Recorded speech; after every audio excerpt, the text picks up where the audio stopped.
G'day guys, Josh Huggett here from Joshua Huggett Media, and welcome to Tog Talk, a show where we talk about photography stuff. We don't really have an agenda today. Today's actually an episode all about weddings and gear you should be bringing to weddings, and we're going to walk through step by step every single photo that we take on a wedding day. From the start of the morning all the way to the dance floor, we're going to walk through every single photo that we would take on a wedding day, why we take those photos, and we'll start off by talking about the gear that I personally bring to weddings as well. I like to think that I've got a pretty small kit. We don't have heaps of stuff that we bring with us in comparison to some other photographers. However, everything that we do have in our kit is also purpose packed. Like, we don't bring any fluff. As soon as I say to myself that I'm bringing something just in case, I take that out of the kit. I don't bring it anymore. So we're going to talk ourselves through all of the gear, all of the photos and everything. So that way, essentially, you could use this video if you're watching it on YouTube. You could use this episode if you are listening to it on Spotify as kind of like a Bible for wedding. So like, you could just listen to this. You'd listen to this almost at a wedding and just take the photos while you're there. But just something that you can kind of keep in your back pocket so that if you are starting as a wedding photographer, which a lot of my audience are either new wedding photographers or people that are looking to become wedding photographers, as well as a lot of seasoned togs as well. But this way you're able to like learn without being there. It's kind of like being a second shooter without being a second shooter. So a lot of people know that like, you got to take nice photos of the bride and the groom and stuff. But what we sort of focus on is storytelling through the entire day rather than just focusing on getting a couple of bangers. I want every single photo that we take to kind of tell the story of the couple and tell the story of the wedding day itself. So that in like 25, 30, 40 years time, when the couple are looking back on their wedding gallery, let's say.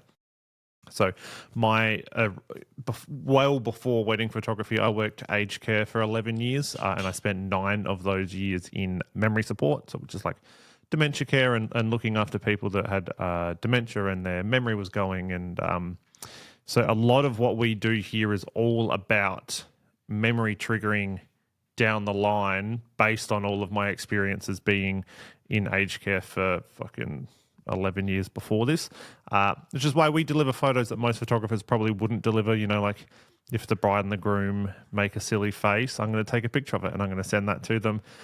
If I catch them with like half an arancini ball in their mouth, they're getting that photo as well. I just feel like these are photos that, although people aren't going to print them probably now, they probably won't make it into a wedding album now. In 25, 30 years' time, when they're sitting down with their grandkids on their knee and they're going through their wedding photos, or they're sitting down and, you know, they're looking at their gallery, and even in like 1 year, 2 year, 3 years' time, when those memories of the actual day start to kind of fade, these photos will be the ones that bring people back and you'll be like, oh my God, I can't believe he caught that photo of me brushing my teeth on the side of the road and laughing and like, or half an arancini down ball my mouth. Do you remember just after eating that arancini ball was when we actually spilt the sauce on the suit, or something along those lines? For those of you watching the video, Daisy, the golden retriever, is currently walking around, the studio dog.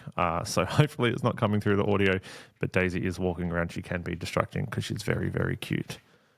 All right, let's talk about the gear that I bring to a wedding as a professional wedding photographer. My gear is based on the ability to like, I have 2 kits essentially, and the only difference is that one, sometimes I bring audio gear and sometimes I don't bring audio gear, depending on if I'm hybrid shooting or not. But my main 2 bodies at the moment, I used to shoot on the Canon R3 Mark II. I bought one of those recently. However, I've actually switched back to my Canon R3. I genuinely think the Canon R3 is the best wedding photography camera on the market. I'll probably make a dedicated YouTube video to that. But it's so good. It's full bodied, so you don't need to worry about putting in a battery grip.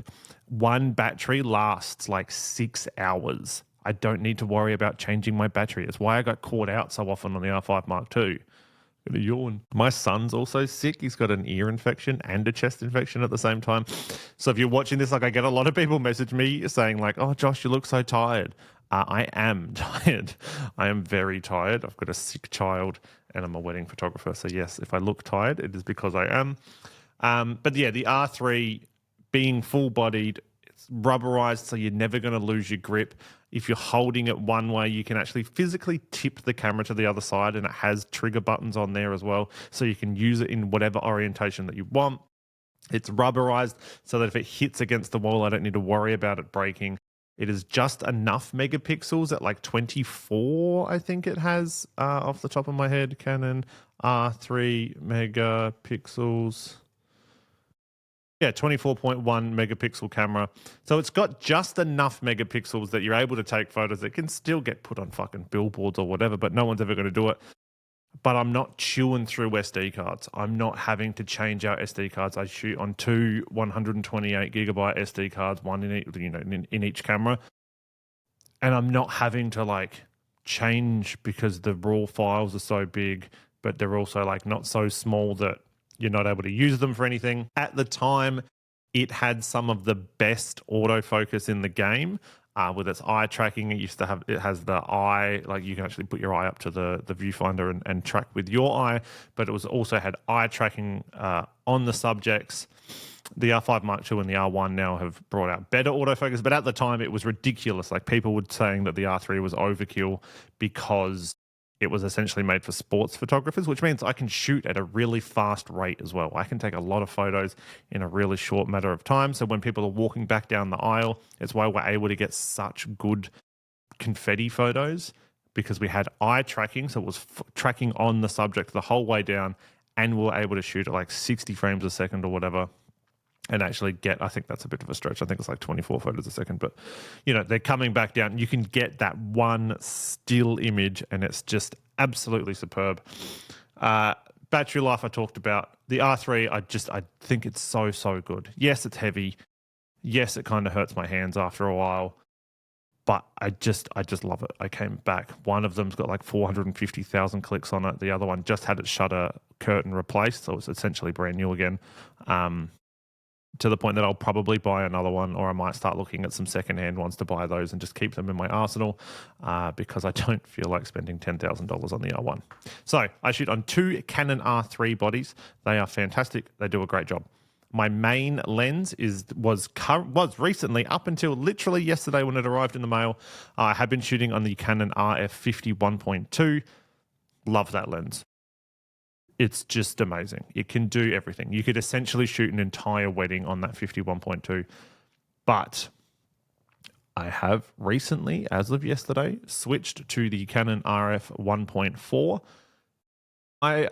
1.2, and this is how good the R3 is and how good the Canon gear is in general. Canon don't sponsor me, and they really fucking should, but they don't. So if anybody out there works for a camera brand, I know a free agent that really likes taking pictures, and he talks a lot. But my R3 and my 51.2 fell out of my car. Like I drive in Australia, it's a Toyota Hilux.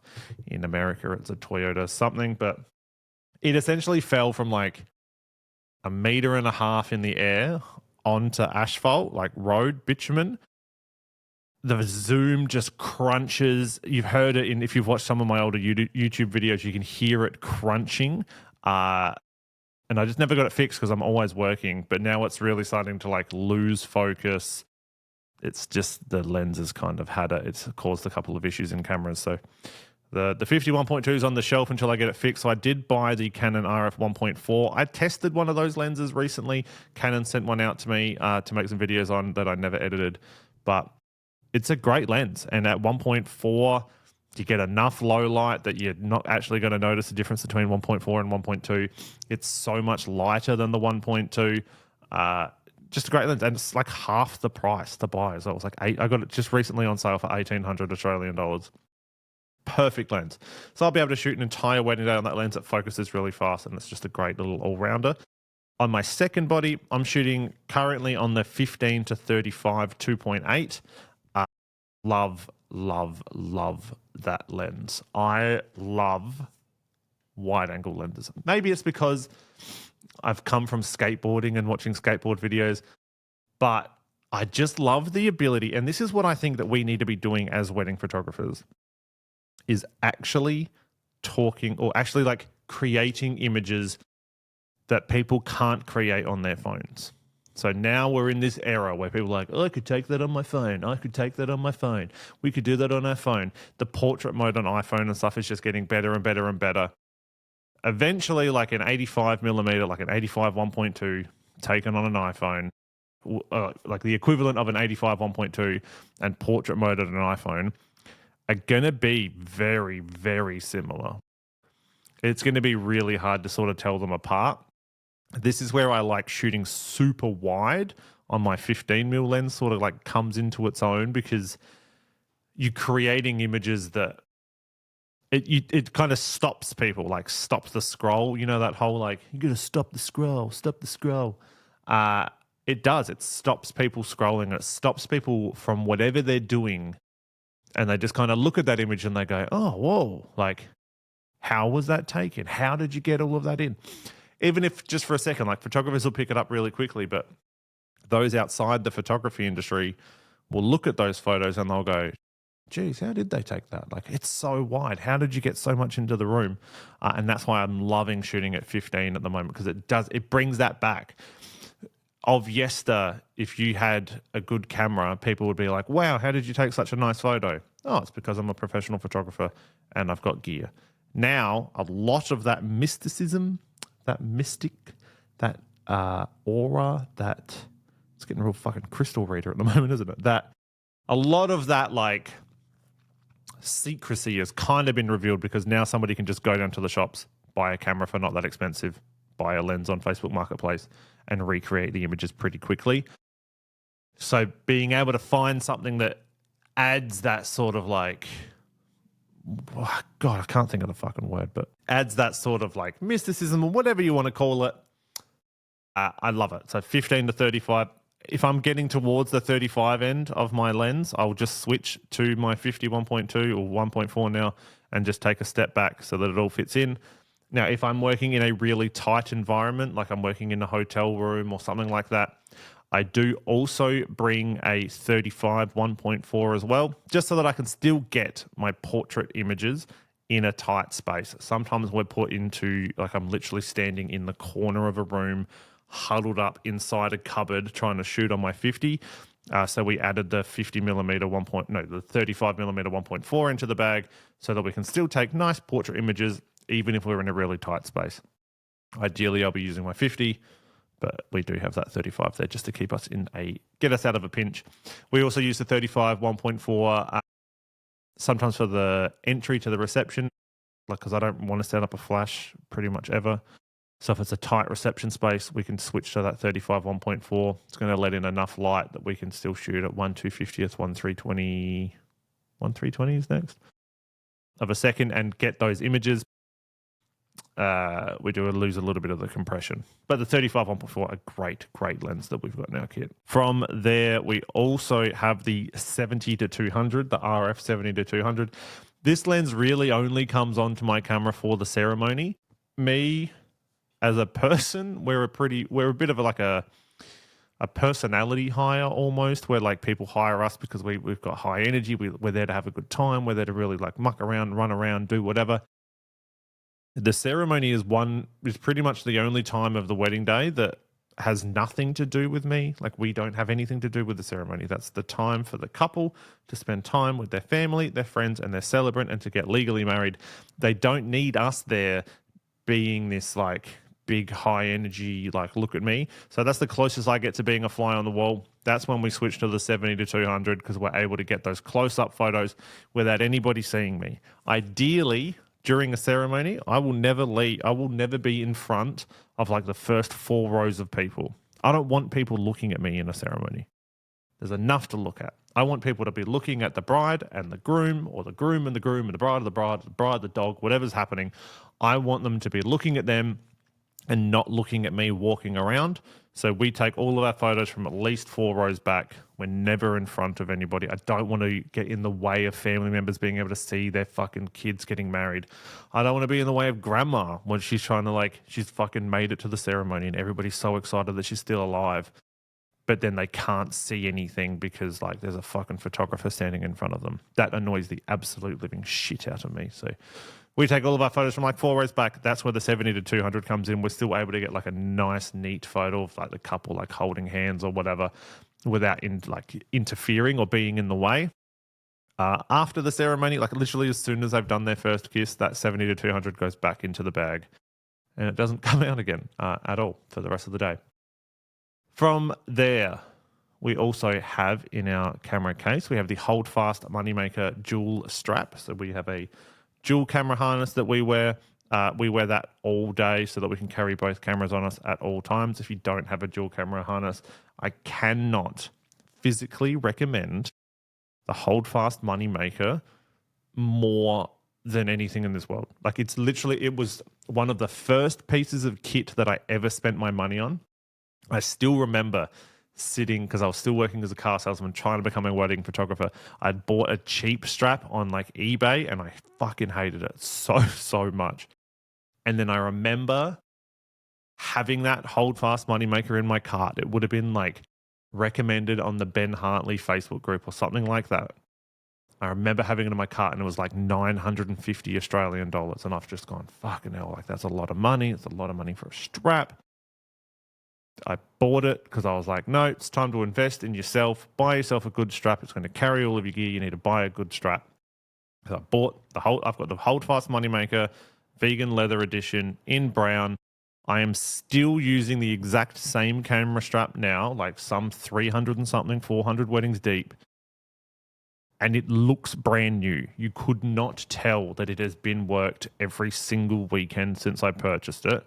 It is 6 years old now, and it just works. It's so good. And Holdfast were lucky, so good that they sent me a goodie bag recently. And they sent me a single strap, one camera strap. And it's so fucking good to the point that now at the reception, because we switched to one camera body at the reception, I'm just using that single camera strap. And it's it's the perfect length. I'm 6'6". I'm a big boy, but I can make it the right length that I can stretch my hand down and the camera sits in my palm. So literally I just extend my hand down. I can pick up that camera body and I know exactly where it is. It's not fiddling up around my fucking waist or my hip or my tits or anything. It's so good. So a good camera strap, the Holdfast Moneymaker, is just absolutely fantastic. I'm sure there are some other brands out there, but I cannot recommend that strap enough. To the point that I'm annoyed that it's so good because then I don't need to buy another one. I like buying gear. I like trying out new stuff, but this just works. It's just always so good. Yeah, it's a good lens. It's not. It's a good strap. It's a great strap. So from there, we also run the Godox V100 flash. That is the most recent one that's come out. I bought it because I really liked the fill light at the front, so that way we're able to bounce our flash off the roof, but we're also able to have a small flash firing forward to kind of light the subject. I really like it. I have the same issue with all flashes all of the time, and that I think the hot shoe on my Canons are breaking because it just becomes disconnected. But we do have a flash. Everybody seems to be so surprised when I say that I have a flash. I do. I've got quite a few flashes here at the studio, but they're just not used for weddings. Yeah, the Godox V100. We literally only use it for the dance floor. I don't use it for anything else, really. I try to go the entire day without a flash so that we're able to tell the story of the day. But also, I just don't like it. I don't like flash. I don't like the photos that flash produces. I'll do a whole episode on that, I'm sure. Yeah, we use the V100. We also have the controller, the V fucking something controller, so that I can control a flash if I want to do off-camera flash. So if it's raining or foggy outside, we can put the flash behind them and create some nice big images. We have the V100 flash. Now, I am currently carrying 2 solid lights with me as well, mainly because I'm testing them out. So Newer sent me one, and Sirui has also sent me 2 lights to test. They're very good. They're doing their job. They're currently in the camera kit. They're doing a really good job in there. I don't know if I'll be bringing them to every wedding after that, because Small Rig do bring out a fantastic light. They've got a really good light that Lewis uses, so I might take those. But yeah, we do currently have 2 solid lights, a 60-watt light and an 80-watt light. I feel like solid light for the first dance is so much better than just like pinging people with a flash. Like, it's a super emotional dance, and people are dancing and they're just having the time of their life, and they're looking into each other's eyes, and you know, maybe they've done some choreography, or they've done something, and they're having their first dance, and then all of a sudden, in the background, you just hear boom, boom, boom, boom, as these flashes of fucking light hit them. Just takes everybody out of the moment, takes everybody out of everything. So I would much rather 2 small solid lights set up on the outside, so that way we've got enough light on the dance floor so that they can do their dance. It's not so much light that it's intruding on everything, but it's enough light that we can get photos without having to use a flash. And then as soon as the dance floor kicks off, like people start dancing and they do real fun stuff, we turn our lights off and we go into party mode, and that's when we'll use our flash. Other than that, that's pretty much all of the gear that we bring. I do bring my laptop to every wedding with me because I like to back up on site. I do currently have a printer in my camera bag as well, so that we're printing images on site and putting them in the wishing well, so that when they open their wishing well, there's already a printed image in there, which is pretty cool. That's the Canon selfie printer. But that's pretty much it. I bring my laptop, I bring a cable, and I bring a SD card reader so that I can back up my photos on site onto my laptop, and then I run after shoot in the car on the drive home. That'll cull edit all of the images so that when I get back to my house in like 45 minutes to an hour, I've got a full gallery culled and edited, and I can go through and pick my sneak peek images immediately. It's why we're able to deliver like 100+ sneak peek images the day after the wedding. Literally, I get home from the wedding at say 11:30, 12 o'clock at night. It takes me 20 minutes to pick 100 images, go through them, make sure there's any edits I need to make a couple black and white if they're emotional. I schedule them that night for 8 o'clock in the morning, and then the images are uploaded. I go to sleep. I wake up in the morning like 8:30, 9 o'clock if my wife lets me sleep in, 6:30, 7 o'clock if my kids don't let us sleep in. And we have images ready to go. It's all done. So that's our workflow. We could do an episode on workflows as well. If you want to see an episode on workflows and talking through the workflow, let me know. Maybe even we fucking interview somebody again. Wouldn't that be great? Instead of me sitting here talking to myself, we could get back to interviewing people. But that's the kit. That's everything that we bring to a wedding day. A 51.2, a 15-35, a 70-200, 2 camera bodies, a camera strap, and a flash. That's pretty much it. That's all you really need. Let's talk about wedding photos and storytelling in photography. So our job as wedding photographers is to tell the story. Also, rewind. I also have the Insta360 Go 4 for behind the scenes footage, which sits onto the hot shoe of my camera. And then I also have the Ray-Ban Meta sunglasses, which I don't use as often, but I do use them a little bit. That's it. That's my behind the scenes stuff too, which everybody always asks, and I forgot because it's not my main camera gear. But that's always there as well. And a lot of the reels that we post, like a lot of the more rugged reels, the ones that aren't 360 footage, are all just taken on my phone. I literally like whip my phone out of my pocket and take some footage from that. But 360 X4 and the fucking Ray-Ban glasses. But storytelling in photography, our job is to tell that story as well as a video would, but just with images. It's why we only work a full wedding day. Like, we only work 10 hours because we want to tell the story of the wedding day. I don't want to just be someone that comes and clicks pictures. I don't want to be someone that just turns up and takes photos of a ceremony and then goes home. That fucking sucks. That sucks to me. That's stupid. It's so boring. I understand that some people don't want photography or whatever. I think they're wrong. I also understand that people don't have it in their budget, and that's okay. But our job is to be a storyteller. Our job is to tell the story of the wedding through photography. And the only way that you can do that is working a full day. So we only work a 10-hour day. We always run every single wedding day exactly the same. whether you are a boy-boy wedding, a girl-girl wedding, a boy-girl wedding, whatever's happening, 10-hour day, regardless, every single wedding day is exactly the same, unless it is a cultural wedding, like a Chinese wedding where we're doing a tea ceremony or something, or there's some fucking church or something involved. But 99% of the weddings that we shoot are exactly the same. It is 10 hours. We start at about 11:30 in the morning, typically. Sometimes that changes depending on ceremony time, but 11:30, 12 o'clock in the morning is the perfect time for us to start. And we always start with the grooms getting ready. First image that we take is just a big, wide shot of the house where they're getting ready, because that is the first scene that we are telling. We are setting the scene for the wedding day, just like you set the scenes in wedding videos, and just like movies set scenes by showing you where the movie's being held. We are setting the scene, even if it's a fucking hotel or just like a dingy Airbnb. Like that's where the day starts. That's what we're taking a photo of. So we start out the front, take a nice big wide image out the front of the house.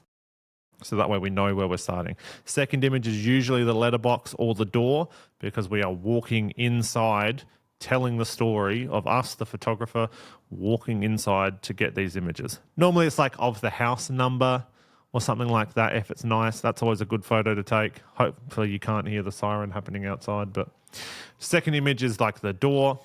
Then we head inside. We're normally saying good day, having a good time.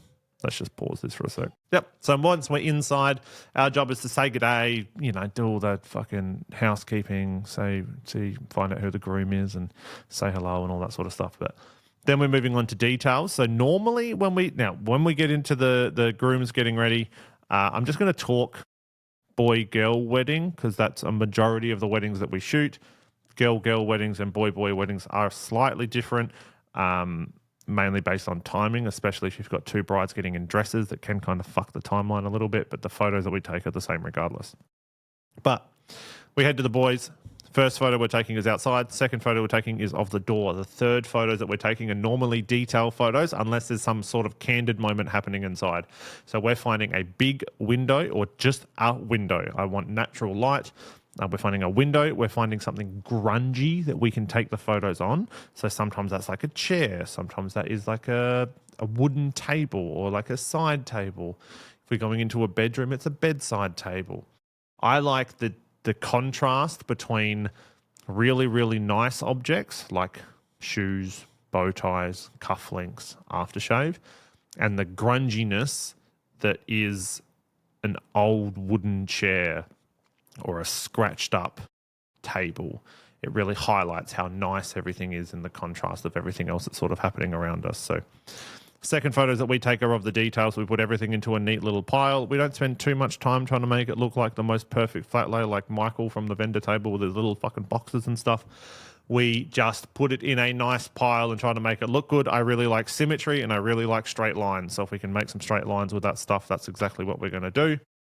We then snag a couple of photos of that. We also understand that our couples don't really want that many photos of their fucking stuff that they're wearing. Nobody's going to put that picture on their wall. You could take the best photo of all the details. Guarantee it's not making it on the fucking wall. So we don't spend that much time on it, because I would rather be spending time outside building a relationship with the boys. And that's when we start getting into more of our candid moments. We tell the boys to put their pants and their shirts on. And we're just taking photos from there up. We don't need any photos of them without any pants on, because I just don't want that on my camera roll. I don't want that in my camera. So we are moving on to candid photos. That's normally, again, where we're going to find a window so that we can get a photo of the boys putting on their suits and their ties. One at a time, they stand in the window. We're taking a photo of them doing up the buttons on their shirt, doing up the buttons on their sleeves, and then putting their bow ties on or their ties on or whatever's happening. If something is happening around that, so while we're taking a photo of person A, we've also got our peripheral vision on person B, C, D, and E, so that we can make sure that we're not missing candid moments while we're taking this more staged moment over here. This way, while we're doing the staged moments, we know we're getting a solid photo of the people getting dressed. We get a photo of every single groomsman getting dressed, so that way we're again telling the story of the day. But we're also keeping an eye out for candid moments. Just on the weekend gone, 2 weeks ago maybe, all the boys were like huddled around the kitchen counter, and I was trying to figure out what was going on. And they were all watching the same tying video at the same time. So while we were taking a photo of this, I noticed all of the boys huddling in the corner. So we quickly ran over and we got that photo as well. So we're able to keep some. Now, this is where if you bring second shooters and stuff, you don't need to be as aware of what's kind of happening around you. I don't like bringing second shooters because I like control, and I like having to be aware. I don't like being able to get lazy at all. I want to be aware of everything that's happening at all times, and just kind of like in the moment, like we don't ever, sounds weird, but we don't ever relax on a wedding day because we've always got to be there because we can't rely on anybody else. So it just means that we're always apart. We've always got our finger on the pulse of what's happening on that day, rather than somebody letting the second shooter know that the speeches are in 5 minutes, but we're somewhere else doing something else, and we just don't miss anything. So we walk into the room, we've got our detail photos, we're then taking photos of the boys getting dressed up against the window, doing up their ties or doing up their shoes. We normally try to get them all sitting in a row to do their shoes. So if we can find a nice couch, or if we can find like 4 or 5 chairs, however many's in the bridal party, we get a photo of them all putting on their shoes at the same time. Then we normally, because the boys get really uncomfortable and a lot of the time they don't really like having their photo taken, so we are then focusing on movement. Everything we do is movement based. So we like to give them something to do with their hands. That's normally giving them, like a cup or a beer or a whiskey. If they've got like a nice bottle of whiskey or something there, we'll get photos of them pouring out the whiskey. And that's where you can do some cool stuff with like a 15mm lens where you get really low to the ground. So the whiskey bottle's there and you can see all the boys like huddled around the top of it.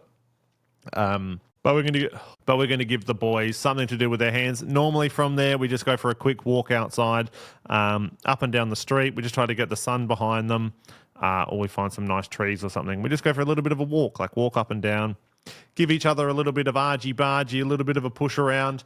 And then we come back inside. Before we come inside, though, we do take a nice portrait of the groom with each of his groomsmen. So that way they've just got a nice photo in their nice clothes with the groomsmen before we actually head to the ceremony. Once we're inside, if they have boutonnieres or flowers or anything like that to go on, I always try to get the mum or the dad to put the boutonniere on. So if the mum and the dad are floating around, then we'll get mum to help with the flowers, and then the dad comes in and, he fixes up the suit and stuff. So that way we get photos of like the parents helping, as well as like photos with all of his friends. It just makes the parents feel involved, make sure that they get their photo. Otherwise, they're going to be the first people to fucking email you when there's something missing. And then we're done. Essentially, this is all happens in an hour. Ideally, we'll get it done in 45 minutes, but we do allocate an hour to get these photos done. So we're all done. We say good day. We say goodbye. And then we head from there to the girls. The girls is very, very similar, but a tiny bit different, because I don't want to be in the room when the girls are getting dressed. I don't need to see everything being tucked in, taped up, and cable tied together. I don't want to be in there. So we enter, again, we're taking a photo on the outside. So now we're telling the story of how we've gotten from one place to the other. We were at the boys were getting ready. The boys were then dressed, and now we are at the girls. Keep yawning because I talk too much and I forget to breathe. Has that ever happened to anybody? Where you just keep talking and you just forget to breathe? Like, yes, you're tired, but like you also need oxygen. So we head to the girls. We take the photo of the outside of where the girls are getting ready, because this is the new location that we are taking photos at. From there, we slowly make our way inside. Again, maybe taking a photo of the door, maybe taking a photo of the number of the house, because maybe that's their family house. Maybe that's the house that she grew up in. So getting a nice photo of the outside of that house is something that maybe even the parents will hold on to forever, because how often do you get a nice photo of the house that you raised your kids in? We enter inside, and again, we're not taking photos of the girls for at least 15 minutes when we walk in, because normally they're still getting their hair and makeup done. Yeah, normally they're still getting their hair and makeup done. Normally there's a lot of hustle and bustle going on. So we just kind of walk in, say good day, ask how everybody's morning's been, ask what everybody's been up to. And then we just ask for everything, all of the details. Essentially, anything that the bride and the groom have spent money on for their wedding day, I want so that I can take a picture of it. So that could be invitations, that can be dress, flowers, jewelry, fucking perfume. If you've got matching pajamas, we take photos of matching pajamas, slippers if you've got slippers. Essentially anything that the bride and the groom have spent money on is something that we're trying to take a picture of. So that way they know what they had on their wedding day. Again, in 25, 30 years' time, you're probably going to forget these smaller things that people have spent money on. We just try to get a photo of it so that they've got it in the future to remember. So we're taking photos of details. Again, we're doing a very similar thing to what we did at the boys. We're looking for a nice big bright window if possible. If not, we're just looking for a window where we can take photos of the stuff that they've spent money on. So that way we're going to put the bouquet there. We're going to put the shoes. We're going to put the rings if we've got the rings. We always ask for the rings to be at the girls if possible, just because the rings photograph far better sitting in a bouquet of flowers than they do sitting on like a dirty shoe or like a boot or an old table. I'd much rather them in the flowers, but we can work with whatever. So we're taking photos of all the details. We set up a nice tidy pile on the table. Again, we're not using Michael's boxes. We're not setting up an entire table of flat lays, mainly because we just want everything, like I bring everything nice and close together and then I shoot it at 1.2 because I want to dissect each item of that flat lay and get a nice, clean, crisp image of that thing. I'm going to get a nice photo of the perfume. I'm going to get a nice photo of the flowers. I'm going to get a nice photo of the entire thing, but it's all shot at 1.2 or 2.8 if I shoot it on the 15 to get everything in the room. But we just want everything. We want everything that you've taken, everything that they're wearing. I want to take a photo of. Even if it's not that great a photo, even if it's not the best photo in your portfolio, they'll really appreciate the fact that you got a photo of pretty much everything they were wearing. From there, that's when we start moving into more candid-based stuff. We're always checking in on the bride. We'll come in, check on where hair and makeup's up to. We'll come in and check on, like, you know, what part of the process is happening and try to catch a couple of candids of them, like sitting in the chair or talking, or if they're all in the same room, we try to get a photo of the room, like everybody in it. Or sometimes that doesn't happen. Sometimes we turn up and the hair and makeup's already finished and all the girls are like, hey, Josh, what do you want us to do?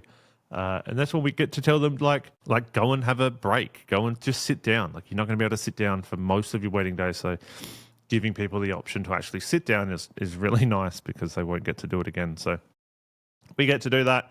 But then that's when we start taking some candids of kind of what's happening in the room. And if the girls have all got matching PJs, we'll head outside. And normally when they finish their hair and makeup as well, we'll take them all outside and try to take some nice photos of them in their pajamas before they put their dress on. So that's normally when we can like pop a bottle of champagne or something, and the girls will spray it outside and go woo and have fun.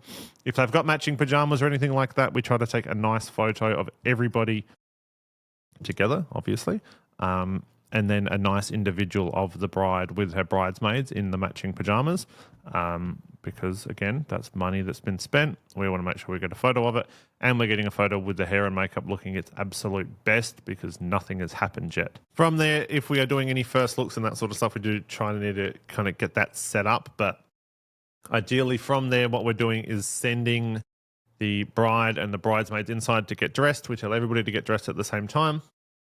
This is probably the first time that we get to sit down all day while the bride and her bridesmaids are getting dressed and they're having a good time. So we tell them to go get dressed and come and get us when they are like 80% dressed. I don't need to see the dress getting put on. I don't want to be in the room. I don't want to make anybody feel uncomfortable.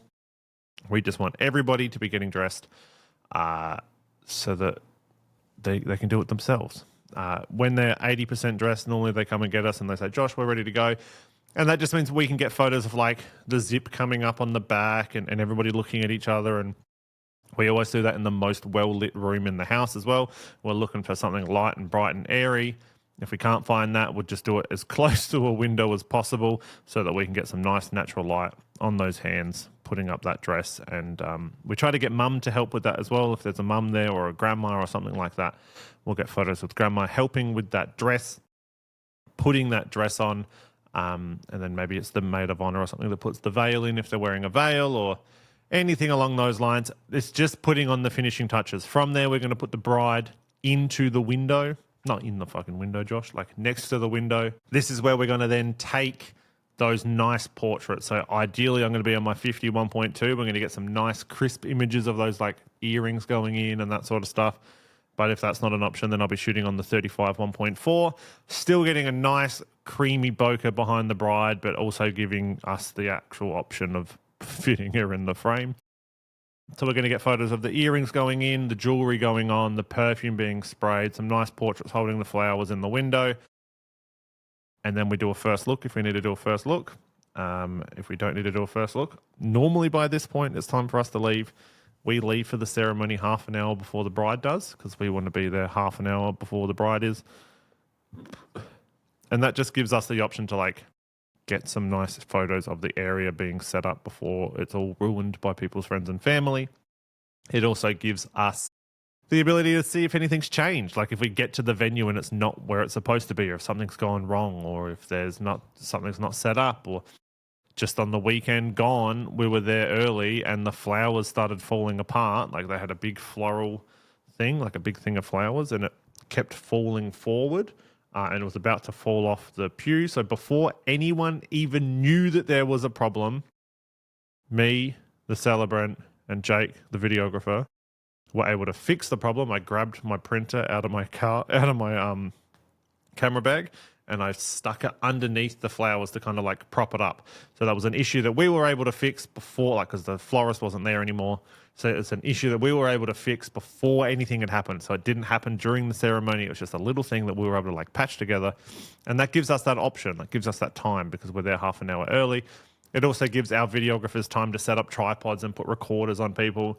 It also means that if there's a traffic jam or something like that, we're never there after the bride, ever. We're always there on time. During the ceremony, like I said earlier in the gear bit, I am just a fly on the wall. I'm sitting at the back of the aisle. I'm taking my photos. I'm literally just documenting what's happening. We take photos of the bride walking down with her dad. We normally try to get a photo of them getting out of the car if possible. If we can't get a photo of them getting out of the car, we get photos with the car later. But photos of the bride walking down the aisle, photos of the groom for their reaction, photos of the crowd if we can see crowd reactions. But we're just a fly on the wall. At this point of the day, you should just be documenting what is happening around you rather than trying to create images during the ceremony. I'm a big believer that we should be documenting, not creating. So rather than trying to create these crazy moments, like during a ceremony, which is a really important time for the bride and the groom, our job is to document what's happening around us rather than kind of like interjecting and trying to set up scenarios. That's for later down the line. Like at the couple session, you can kind of like create images, but for more important moments like the aisle walk, like the first looks even, we don't really create a moment. We just kind of create the mood and then let the moment happen itself. But yeah, so during the ceremony, we are just taking photos as they come.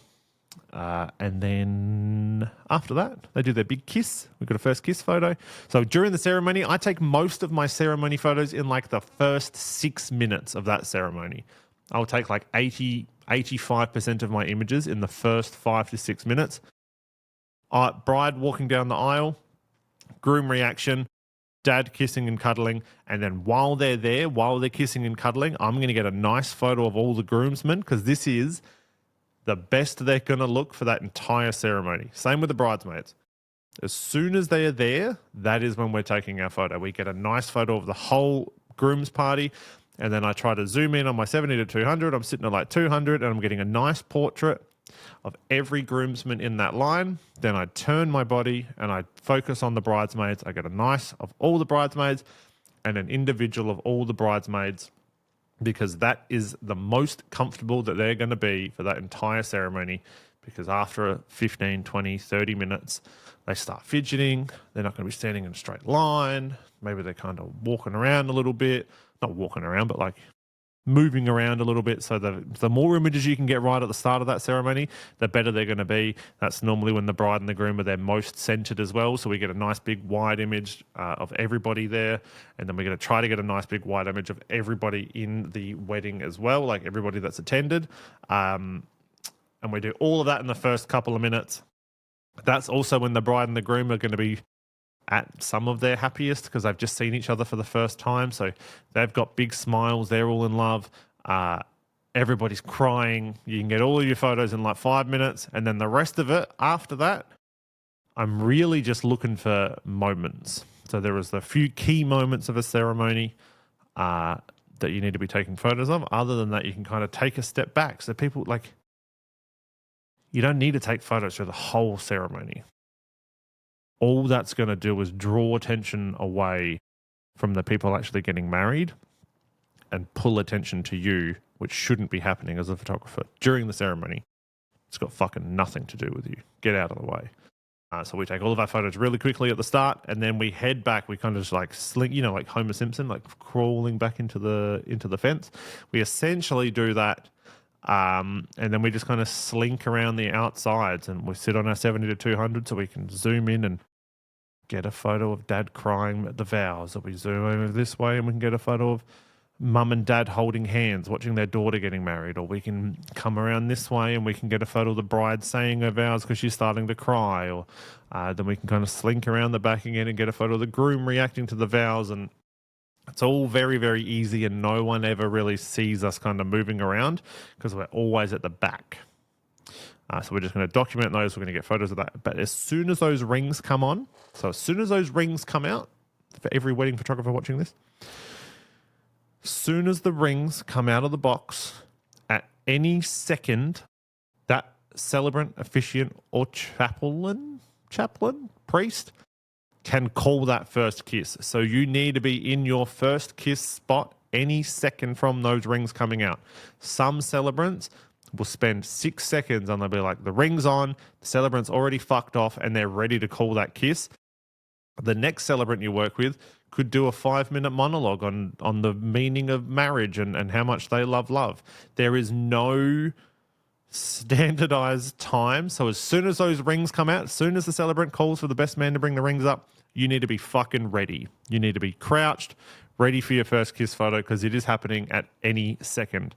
There has been one time where a priest called for the first kiss before the rings, which was wild. And we were not ready. We were very close to missing it. We didn't miss it, but it's not the best photo we've ever taken, but we were there and we still caught it.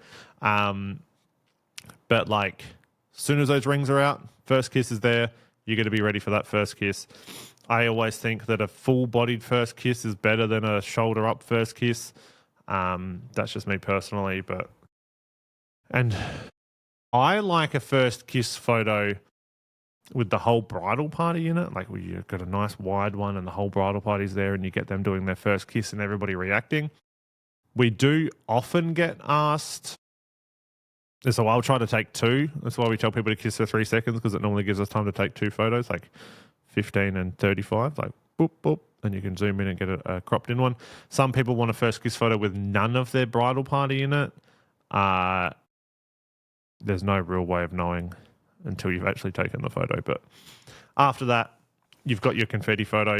That's when we've got the best autofocus in the game. And you're shooting fast and you're refocusing the entire time you're walking down that aisle. As you're coming backwards, you're refocusing the entire time so that you keep that focus on the couple, and you're shooting nice and fast. Then 5, 10, 15 minutes for congratulations. Give the bride and the groom time to get a kiss and a cuddle from their friends and family, and just get those photos, those genuine smiles, that genuine laughter of them kissing and cuddling their friends and family is some of the best photos that you're possibly going to get, because it's real emotion that you haven't created. From there, family photos, they're the worst. You stand still for like 15, 20, 25 minutes, take photos of all the family. The best way to do this is to be super organized and organize a list with the bride and the groom before the wedding day. We have like 6 emails back and forth organizing these family photo lists so that we can take 50 family photos in like 20 minutes. We just done. After that, bridal party session. The best thing to do with bridal party photos is keep those energy levels as high as physically possible. As soon as you stop and as soon as everybody's energy levels come down, people are going to remember that they're having their photo taken. People are going to remember that they're fucking standing still and they're posing in front of a tree, and they're going to hate it. They are absolutely going to hate it. So all of our photos are based on getting from point A to point B so that I can take a photo of both. But you're going to do a fun thing in between. So for instance, we start with a photo of the whole bridal party standing in a line. All the bridal party members standing in a straight line. From there, we get that photo. Click. Done. Great. Bride and the groom, take 5 steps forward. Bridal party, 1 step to the side. Now you've already got a second photo where the bride and the groom are the focus and the bridal party are just in the background. Click. Walk towards us in that position. Take 5, 10, 15 steps walking towards us. Great. You've got a photo where the bride and the groom are there talking to each other. Bridal party behind. Great. Stop. Next photo. Bride and the bridal party run in and cuddle the bride and the groom. Great. Click. Done. You've got a photo of candid moments.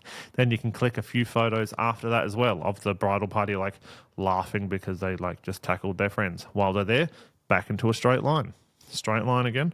Link arms. Walk towards us. Bumping hips. Bup, bup, bup, bup, bup.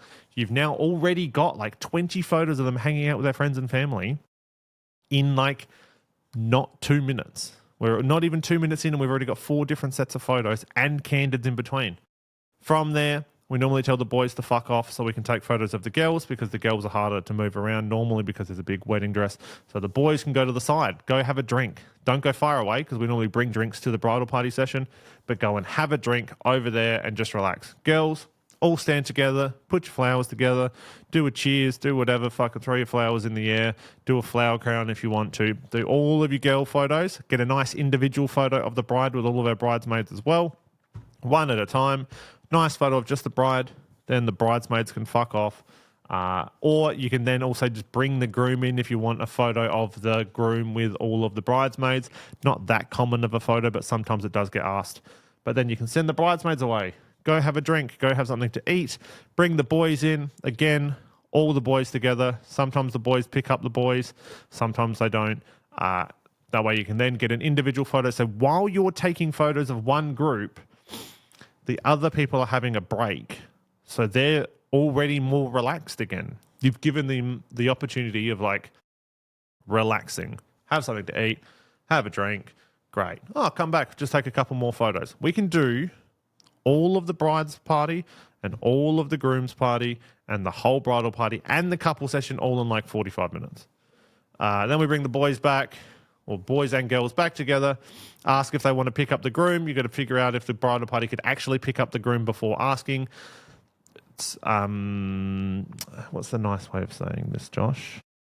You kind of have to judge a book by its cover if it doesn't look like, if the groom is a heavier set groom and it's a small bridal party, it's better for you to just not ask than for them to say no. If it doesn't look like they're actually going to be able to pick him up, don't ask.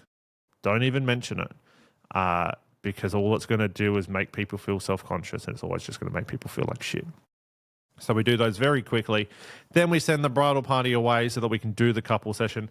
With the couple session, again, we focus on movement the entire time, and we are documenting, not creating. So we create a scenario where we are able to document good images from them interacting with each other.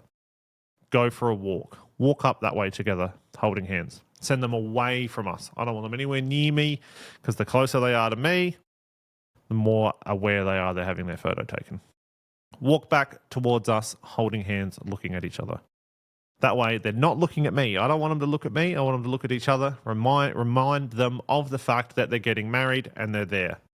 From there, they can stop, and this is where you can do kind of your poses, and we do a whole thing on posing. Maybe we have to do a whole episode on posing, but from there, we're getting a nice couple of portraits of them together, standing together, looking at me. We try to take some more classic poses of them like holding hands, looking at me, or cuddling up, looking at me. But also it's a lot of them interacting with each other, bumping hips, whispering things into each other's ears and that sort of stuff. But yeah, that's what we do. A couple session. There's hundreds and hundreds, if not thousands of hours of content on the internet about couple sessions. So I don't feel like we need to harbor on that too much. From there, back to the reception. This is where we are, again, just trying to shoot at like 1.4, normally on the 50. I used to bring the 85 1.2 with me for snapping candids, but it's a very heavy lens for something that I didn't use all that often, really. But that's what, again, we just go back into documenting mode. We're just documenting what's happening. If somebody's making a speech, we're going to take photos of it. If the food comes out, take a photo of it. If people are talking and laughing and having a good time, just take a photo of it. And this is why it's good not using a flash, because people aren't aware of the fact that we're taking photos of them the whole time. We can sneak up with a 50 1.2 or an 85 1.2 and take a nice photo of somebody talking without them even knowing that they've had their photo taken, and then they just get it in the mail or they get sent it and they're like, oh, wow, fucking, I didn't even know he took this photo of me. I didn't see that huge flash. First dance, again, this is where we are now using constant light so that we don't have to take away from the moment. We set up the constant lights before the first dance happens because normally we're in cahoots with the DJ at that point, so we're figuring it out together. Set up our constant lights so that we know sort of where everything's going to happen. Now, during the first dance, some of the best photos that I take, some of my favorite photos during a first dance are actually out of focus couple, in focus crowd, watching them dancing. Like, you can stand. So we normally stand where the DJ booth is and then make a circle of all of the friends and family around us.